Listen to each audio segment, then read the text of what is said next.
Hi viewers, ఇప్పుడు మనం ముషీరాబాద్లో ఉన్నాం. ముషీరాబాద్ వచ్చేసి సికింద్రాబాద్ పార్లమెంట్ కింద వస్తుంది అనమాట. సో సికింద్రాబాద్ పార్లమెంట్ నుంచి ప్రధాన పార్టీల నుంచి ముగ్గురు పోటీ చేస్తున్నారు. బీజేపీ నుంచి కిషన్ రెడ్డి గారు, అదేవిధంగా బీఆర్ఎస్ నుంచి పద్మారావు గౌడ్ గారు, అదేవిధంగా కాంగ్రెస్ నుంచి దానం నాగేంద్ర గారు. ఈ ముగ్గురు మేము గెలుస్తా ఉన్నారు. కానీ ముషీరాబాద్ ప్రజలు ఎవరు కోటేస్తారు, వారి మద్దతు ఎటు, వారి మాటలో అడిగి తెలుసుకుందాం. అన్న, మే 11వ తారీఖున పార్లమెంట్ ఎలక్షన్ జరగబోతున్నాయి. సో ఈ పార్లమెంట్ ఎలక్షన్లో మన సికింద్రాబాద్ ఎంపీగా ఎవరు గెలిచే అవకాశం ఉంది? బీజేపీ మన కిషన్ రెడ్డి వెళ్తే మంచిది. కిషన్ రెడ్డి గారే ఎందుకు? కిషన్ రెడ్డి మంచిది, బీజేపీ పార్టీ మంచిది. సో బీజేపీ రావాలంటే బీజేపీ రావాలి. ఓకే. సో సెంటర్లో ప్రధానమంత్రి ఎవరయ్యే అవకాశం ఉంది? మోదీ గారా లేకపోతే నరేంద్ర మోడీ? నరేంద్ర మోదీ. ఎందుకు? మంచిది పాలన ఉన్నది కాబట్టి ఆయన అంతే. సో మోదీ గారు వస్తే బాగుంటుంది. మోడీ గారు వస్తేనే బాగుంటుంది. సార్, మే 11వ తారీఖున పార్లమెంట్ ఎలక్షన్ జరగబోతున్నాయి. సో మన సికింద్రాబాద్ నుంచి ముగ్గురు పోటీ చేస్తున్నారు, 3 పార్టీల నుంచి. ఏ పార్టీ ఏ అభ్యర్థి గెలిచే అవకాశం ఉంది sir? BJP party Kishan Reddy గారు. ఎందుకు కిషన్ రెడ్డి గారు ఎందుకు? ఇక్కడ మంచిగా చేసింది కాబట్టి కిషన్ రెడ్డి గారు. కిషన్ రెడ్డి గారి నుంచి 4 మాటలు చెప్పాలని మీరు ఏం చెప్తారు? కిషన్ రెడ్డి గారికి గురించి సెంట్రల్ మినిస్టర్ అయింది కదా సార్. బీజేపీ పార్టీ ఇప్పుడు డెవలప్ చేస్తుంది అంతా. వేరే పార్టీలు అంత లేవు అట్లానే. సో సెంటర్లో ప్రధానమంత్రి ఎవరయ్యే అవకాశం ఉంది? మోడీని ఎందుకు? మోడీ అంత మంచి పనులు చేస్తుంది కదండి, అట్లానే. సో తెలంగాణ మొత్తం మీద ఏ పార్టీకి ఎక్కువ సీట్లు వచ్చే అవకాశం ఉంది? బీజేపీ వస్తుందండి. ఎన్ని రావచ్చు అంటారు? 14 దాకా రావచ్చు. మే 13వ తారీఖున పార్లమెంట్ ఎలక్షన్ జరగబోతున్నాయి సార్. సో మన సికింద్రాబాద్ పార్లమెంట్ నుంచి ముగ్గురు పోటీ చేస్తున్న 3 పార్టీల నుంచి ఏ పార్టీ ఏ అభ్యర్థి గెలిచే అవకాశం ఉందనుకుంటున్నారు? సికింద్రాబాద్ నుంచి కిషన్ రెడ్డి గారు.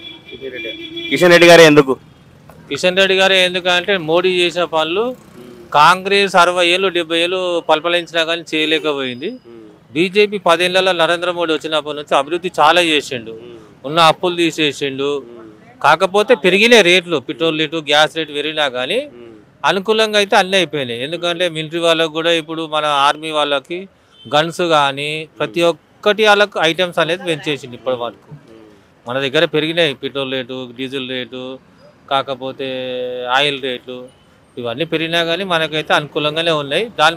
దాని ప్రకారం కూడా మనకు అన్నీ పెరిగినాయి కూడా. జీతాలు కానీ ఎవరికే కానీ, సాఫ్ట్వేర్లకే కానీ, బిజినెస్లకే కానీ అన్నిట్లో మంచిగా చేసిండు. ఇంకోటి కరోనా టైంలో ఏంది వ్యాక్సిన్ కూడా మంచిగా ఇచ్చిండు. ఆ తర్వాత చిన్న చిన్న వ్యాపారులకు ఏంది 10,000 లోన్లు, ముద్రా లోన్స్ అవి ఇవి బాగానే ఇచ్చిండు. ఇప్పుడు మళ్ళీ రీసెంట్లీ మళ్ళీ ఏం చేసిండంటే ₹1,00,000 లోన్ ఇచ్చిండు. ఇంకోటి బాగానే చేస్తుండే, లేకపోతే లేదు అమిత్ షా కానీ. కాకపోతే ఇక్కడ కూడా తెలంగాణలో కూడా నెక్స్ట్ మన దగ్గర కూడా అసెంబ్లీ కూడా బీజేపీ వస్తే చాలా బాగుంటుంది. తెలంగాణ వైజ్ చూసుకుంటే మొత్తం 17 సీట్లు ఉన్నాయి ఎంపీ సీట్లు. ఈ 17 సీట్లు ఎక్కువ ఏ పార్టీకి వచ్చే అవకాశం ఉంది? ఎక్కువ అంటే చెప్తున్నా కదా, ఎందుకంటే ప్రతి ఒక్కళ్ళ నోట్లో కూడా నరేంద్ర మోడీ అనే ఉన్నది కాబట్టి 17 కనీసం 15 అన్న వస్తాయి. హైదరాబాద్లో కూడా ఈసారి ఎంఐఎం గెలవది, కంపల్సరీ మాధవిలతోనే గెలుస్తుంది. 100కి 100%.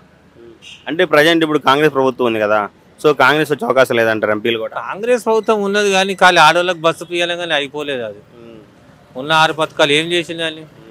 ఇప్పుడు రైతులకి రుణాలు మాఫ్ చేస్తున్నాడు, ఏం చేసిండు? చేయలేదు. అట్లా కాంగ్రెస్ వాళ్ళు 60 ఏళ్ళు 70 ఏళ్ళు చేసినట్టే కానీ ఏం లేదు. రేవంత్ రెడ్డి కూడా ఏం చేయగలుగుతాడు? ఏం చేయలేడు.